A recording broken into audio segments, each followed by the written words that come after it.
Hello and welcome to the first session of how to move from being a general English teacher to a business English trainer. Today we're going to have a look first of all at what business English is, and secondly how it compares to general English in terms of what we teach. So if we have a look at the first slide here, which I have prepared for you, I would describe business English as being the language which people use when they are conducting international trade, commerce and finance.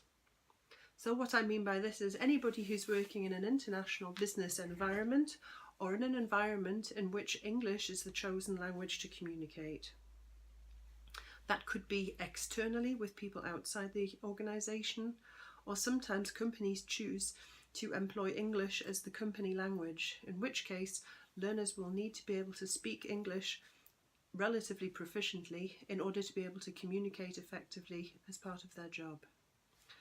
Business English is a shared medium of communication. It's something which requires two parties, and it's used in typical business communication which would otherwise be conducted in the native language of the country where people are working.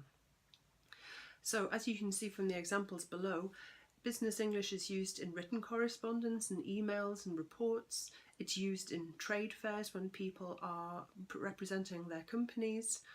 It's used in sales to be able to sell a product or a service. It's used as part of presentations when people are visiting possible clients, when you're describing a new product which is going to be put out onto the market, and negotiating contracts, negotiating prices with customers. There are all different ways in which business English is being used, and it's a very fast-moving market of the English language industry. If we have a look at how it's different to general English, then we can compare why people learn general and business English and what it involves. So as you can see from the left, I've given a small summary of what I think are the main differences. Looking at general English, people are mostly focusing on learning a new language and moving from one level to the next. Mostly in a general English classroom, the learners have a harmonious level. They may be level tested at the beginning of a course, and people may be chosen to participate in a specific group because there is one level within that group, and not because of the content of the course. Mostly in general English we're focusing on the four main language skills: speaking, listening, reading and writing. And because there are very general needs within those courses, it's quite common to use a textbook so that learners have a kind of backbone in which they can follow throughout the course.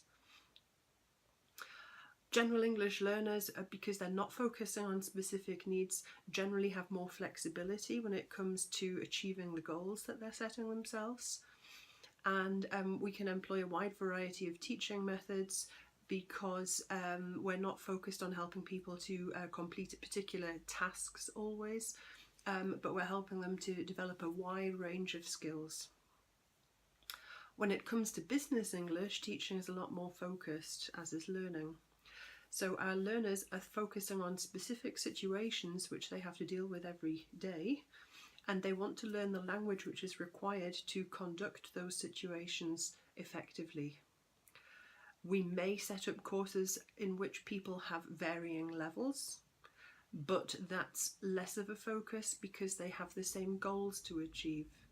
So it could be that you set up a course which is in the marketing department of a company, and they all have some basic marketing vocabulary and need to be able to achieve the same goals, but some people will be slightly stronger and some people will be slightly weaker. You're focusing not on specifically the language goals of reading, writing, speaking and listening, but on business communication goals. So people may be focusing on how to make telephone calls appropriately, how to write appropriate emails to customers to deal with complaints, for example. And these are very specific objectives, which means that the courses can't be plucked out of a textbook, but often they are tailor-made for the client, so they require more work on the part of the trainer. The goals are lined to their work performance, which means that people see a direct effect on their work as a result of the language training. That means that progress is expected quickly because everybody wants to do their job well, as we do too as trainers. And we often use, rather than traditional presentation, production and practice methods, we often use task-based teaching methods and management training methods in order to combine the different factors that make up business English training. So that was a short look at what business English is and how it is different to general English, and tomorrow we will move on to a further stage and look at exactly what's involved in the class. Okay, see you soon.